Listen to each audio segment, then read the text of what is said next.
د هغې نه بد سوال دی دی ورور وایي چې آیا هر انسان چې مړ کېږي نو دی ملایک کیني د رحمت یا د عذاب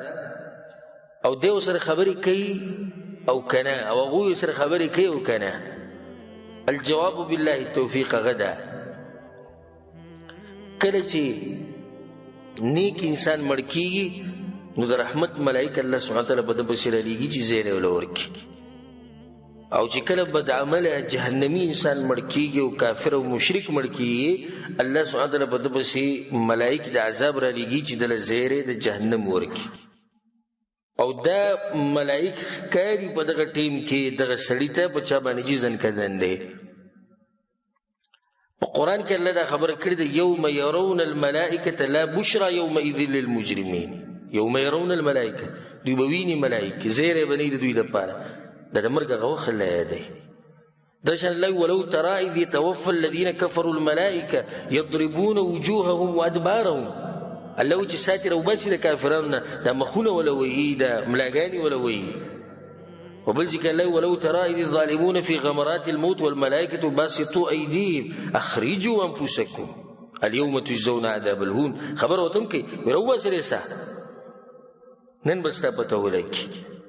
نیکانو خلقو مبارک الله وی ان الذين قالوا ربنا الله ثم استقاموا تتنزل عليهم الملائكة د مرګ په وخت کې به چې ملایک راځي الله تخافوا ولا تحزن مه یریږئ مه غمجنه کېږئ په تېر شوي ژوند پسې مه غمجنه کېږئ او روان ژوند باندې مه یریږئ وابشروا بالجنة التي كنتم توعدون تاسو له موږ زیری درکوو د هغه جنت چې تاسو به د هغې دپاره عمل کوو حدیث کې دا راځي امام احمد بن حنبل رحمه الله راوړی د برا بن عازب اوږد حدیث دی شیخ البانی په صحیح الجامع کې راوړی دی خو صرف دغه یو ټوټه دي تاسو ته بیانوم کوم چې زموږ مقصد دی رسول صلی الله ان العبد المؤمن اذا كان في انقطاع من الدنيا واقبال من الاخره مؤمن چې کله د دنیا نه سفر ختمیږي او د آخرت په سفر باندې وځي او د ساتي دا موږ ټول باندې راځي مؤمن چې کله د دنیا سفر ختمیږي او د آخرت په سفر وځي نزل الیه ملائکه من السماء د اسمان نه به الله ملائک راولیږي بیض الوجوه تک سپین مخونه کانه وجوههم الشمس مخونه دي سي پړقیږي لکه نور چې معهم کفن من اکفان الجنه د جنت نه سره کفنونه راوړي وحنوط من حنوط الجنه د جنت نه سره خوشبيان راوړي حتى يجلس منه مد البصر خواکه وتکینی ثم يجيء ملك الموت بیا ملك الموت راشي کوم چې مشر حتى يجلس عند رأسه سر بخوا کې ودغه مشر کینی بیا وته ایتها النفس الطیبه پاک روح پاک سا اخرجي الى مغفرة من الله ورضوان روزه د الله بخانی طرف ته د الله د رضا طرف ته یو روایت کې راځي چې تعالی موږ زیری درکو بروح وریحان د خوشالو او د سکون ژوند د دې زیری درکو رب راض غیر غضبان او دې رب سره د ملاقات ته جګته ناراضي وان العبد الكافر او کافر او جهنمی چې کله مړ کیږي نزل الیه من السماء ملائکه سود الوجوه دې ملائکه راګوشي مخونه تکتور خوای کو سره کینی او وتوي ايتها النفس الخبيثه ده ملك الموت وتوي اخرجي الى سخط من الله وغضب روزه ده الله غضب ستا انتظار کوي عذاب ستا انتظار کوي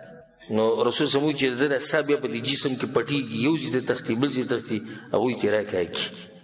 امام ابن القیم رحم الله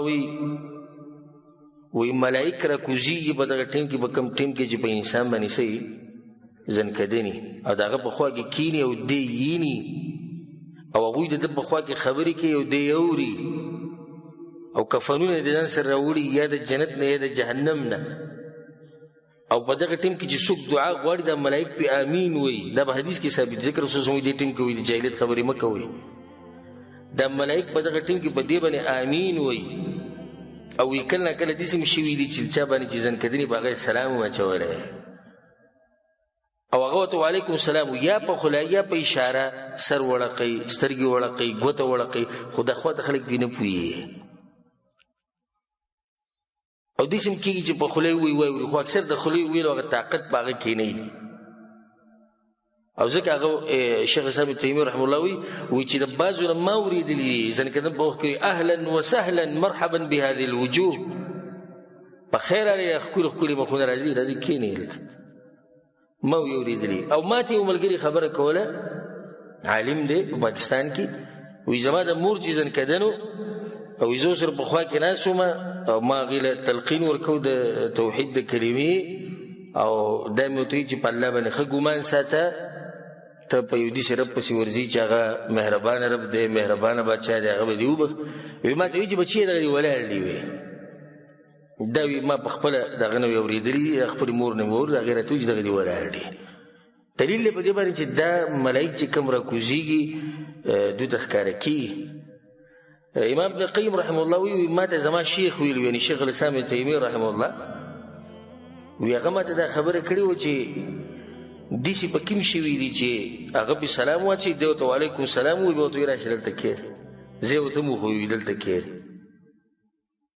او واضح دلیل دی په دې باندې په قرآن کې فلولا اذا بلغت الحلقوم وانتم حينئذ تنظرون ونحن اقرب الیه منکم ولكن لا تبصرون